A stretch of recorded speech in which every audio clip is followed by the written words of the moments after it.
So now I'd like to turn to Bill Davis and let him talk about his build along of the LaBelle kit.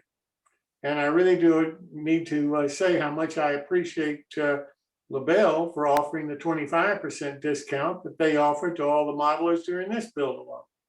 So Bill, I'll turn it over to you, sir. Thank you. So we're getting into the fun and game parts of building one of these kits, and that's making the roof. That's pretty challenging, but I think I found an easy way to do it. So we'll get into it. But before we do that, let's finish up the end work here. So on the ends, there's a piece that is round shaped that goes in the end of the car, but you've got to cut the corners of it off. So you can see where I lined the roof up there, and I lined the roof up here, and then I drew a line across here to the shape I wanted this to be. So anyway, this is what it looks like when it's finished. This is the rounded piece that starts off here, and then I shaped it this way, so it's like a double rounded on it. But they do give it to you the first round already completed, which is a nice thing. And then I added these pieces, which is simply just cutting a wooden block that they provide for you to the right height and stuff. The bottom piece here is also shaped, but I added some nut bolt washer castings, which will eventually have grab irons added to them. So that pretty much wraps up the end of it. I need to add a doorknob over here. I have some excursion pins I can use for that. So that pretty much wraps up the end. Now it gets to the fun part here. These are the parts you're going to need to do that. I did most of the work with a single edge razor blade. This is the sandpaper I used to sand it. This is 150 grit. This is 320 grit, and this is 400 grit. This is a file I use where I make a notch in it, and of course, an X-Acto knife is always handy. So those are the tools you'll basically need. Pretty much everybody's got these single edge razor blades. I use those a lot. I actually use those more than I use an X-Acto knife. You can get them at Walmart for a couple bucks for 2 packs of them, and they're pretty handy. So this is what your end looks like when you get into the kit. And I marked these 2 marks are where I cut this edge piece back to make room for making the curves on the end. So the first thing you would do is take your knife or your razor blade and cut this back to that point there. I made this cut first, and then cut this one off, and it ends up looking like that. And you can see that you cut it back all the way to the end of the solid part of the roof. This open part here is for the clear story. And this is looking from the side, and this is looking from the end. You can see this is cut out thing. One of the nice things about this more modern LaBelle kit is he has laser cut pieces to shape this rounded end piece here. In the old days, you had to carve it yourself. Not this part here, but the extension here of the roof is a piece that is already pre-shaped, which is pretty nice. Now then, what I did is I took my razor blade and I carefully chiseled off this area here. You notice it's kind of on a 45-degree angle, but take very little out at a time until you get kind of a semi-round shape here.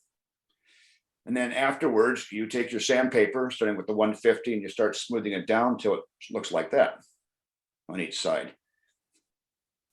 And that gives you your lower part of your roof section there. The clear story part we'll get to in a second here. Any questions so far? Okay, so this is a side view of it, and you can see that you've got that shape where it's coming down and coming over at the same time, and you've got to kind of round this off when you're doing it. You just don't come and just shove it off here. You notice when I cut the pieces off here, that was kind of like that, and then you just kind of take and sand it down till you get the right curvature and shape that you want. And this part here is the tricky part here, and there's a lot to cut out here. So the first thing I did was, and I should have taken a picture of that, but I didn't. But I took my razor blade. First, I took this side piece here and got my this little jig that they give you, and I got the shape there, and I took the little side piece to make sure that it fits in properly. And then I cut a notch on each side here because that extension piece comes down and goes all the way to the edge of the roof here. And then I took my razor blade and I just chiseled away until I got the shape I wanted.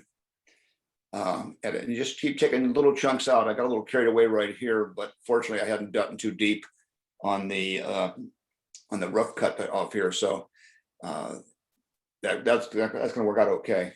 Then I glued those side pieces I told you about that were laser cut on each side. And then I just started with the sandpaper. I started with 150 and I started sanding until I got to what I liked there. And then I took the 320 and started smoothing that down because around 50 is a little rough. And then I got to the 400 and smoothed it down even further. However, it doesn't hurt to do a little patchwork on it. A lot of guys use Squadrons patch, but I took a shine years ago to Bondo spot putty. And I think it works great for doing this kind of stuff. And so that's what that is. That red stuff is Bondo spot putty. And I did it top and I did it bottom because I wanted to fill in where I cut those grooves out. And this piece that came down here that I showed in this piece here, I wanted to make sure there was no gaps or anything there. And so after that, I sanded all that with 320 and 400 until I got it looking like that. And it looks ugly, but it's nice and smooth. And you can see where it's this shape piece comes in. There's no gaps showing or anything. And this is what you should end up at this point with the car. So the roof should be shaped on each end. The car sides we took care of, the ends we took care of already.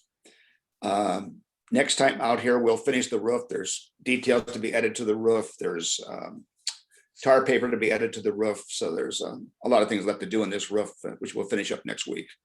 Any question, guys? No, Bill, I think you did a great job at showing how to achieve a lot of that hand work that you have to put into it. Really well done. Thank you. Yeah, I agree. I agree. And showing how you use the putty filler, I think was a good, nice touch. Thanks so much, Bill.